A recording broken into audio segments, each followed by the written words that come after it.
மருமகள் சீரியல்ல அடுத்து வர எபிசோட்ல என்ன மாதிரியான ட்விஸ்ட் எல்லாம் இருக்க போகுதுங்கிறத இந்த வீடியோல பார்க்கலாம். குழந்தைக்கு மலர் பால் கொடுத்துட்டு இருக்காங்க. குழந்தை அந்த பாலை குடிக்கிறதே கிடையாது. உடனே மோகனா அந்த இடத்துக்கு வராங்க.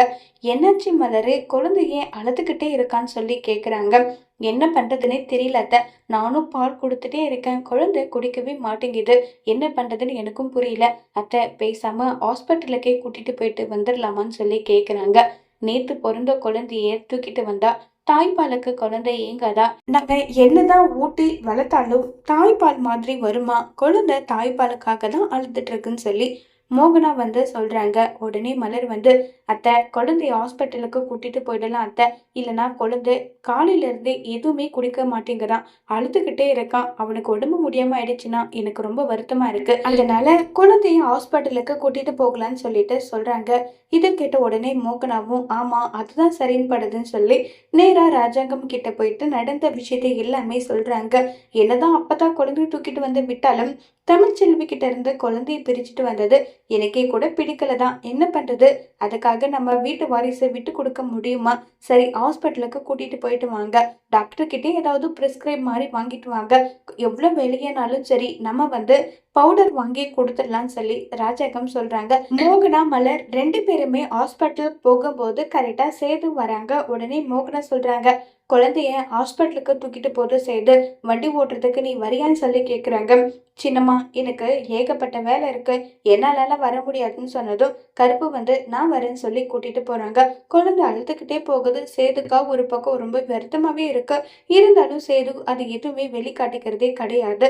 இதை பார்த்துட்டே இருக்காங்க ஈஸ்வரி. உடனே சித்ரா கேக்குறாங்க, அம்மா என்னம்மா எதையும் யோசிச்சுட்டே இருக்க, என்ன ஏதாவது பிளான் பண்ணிருக்கேன்னு சொல்லி கேக்குறாங்க.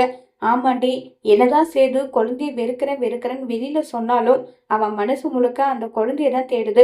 பத்தியா, வெளியில வெறுக்கிற மாதிரி காட்டிக்கிட்டாலும் குழந்தையோட முகத்தை எப்படி ஏங்கி போய் பார்த்துட்டு இருக்கான்னு பாத்தியா, இது நமக்கு ரொம்பவே ஆபத்து. ஐஸ்வர்யா கூட சேதுக்கு கல்யாணம் நடந்ததோ இல்லையோ அது அப்பாற்பட்ட விஷயம்.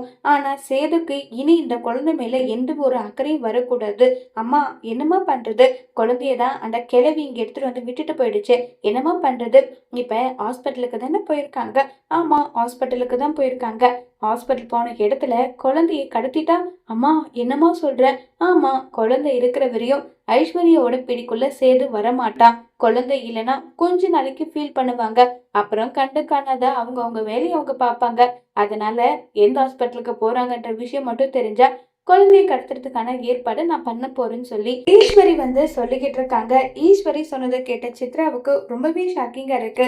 அம்மா ஏதோ ஒரு பிரார்த்தனை பண்ணி ஐஸ்வர்யாவுக்கும் சேதுக்கும் கல்யாணம் நடந்துருச்சுன்னு சொல்லி நம்ம வச்சுட்டு இருக்கோம். ஒருவேளை இந்த விஷயம் தெரிஞ்சாவே நமக்கு என்ன தண்டனை கிடைக்க போகுதுன்னு தெரியாம பயந்துகிட்டு இருக்க. நீ என்னம்மா குழந்தைய கடத்தலான்னு சொல்ற? ஏய், நம்ம பிளான் நடக்கணும்னா இது நடந்த தாண்டி உண்டு, அதனால குழந்தைய கடத்துற ஏற்பாடு நான் பண்றேன்னு சொல்லி ஈஸ்வரி சொல்றாங்க. ஈஸ்வரி நினைச்ச மாதிரியே சேதுவோட குழந்தை ஈஸ்வரி கடத்துவாங்களா? ஒருவேளை ஈஸ்வரியோட திட்டம் நிறைவேறிடுச்சுன்னா அப்ப சேதுவோட நிலைமை என்னாக்க போகுது? ஈஸ்வரி செஞ்ச பித்தலாட்டம் எல்லாமே சேதுக்கு தெரிய வருமா? அப்படி ஒருவேளை தெரிய வந்தா சேது ஈஸ்வரியும் ஐஸ்வர்யாவை என்ன செய்ய போறாங்கிறத வரப்போற எபிசோட்ல வெயிட் பண்ணி பார்க்கலாம். தேங்க்யூ.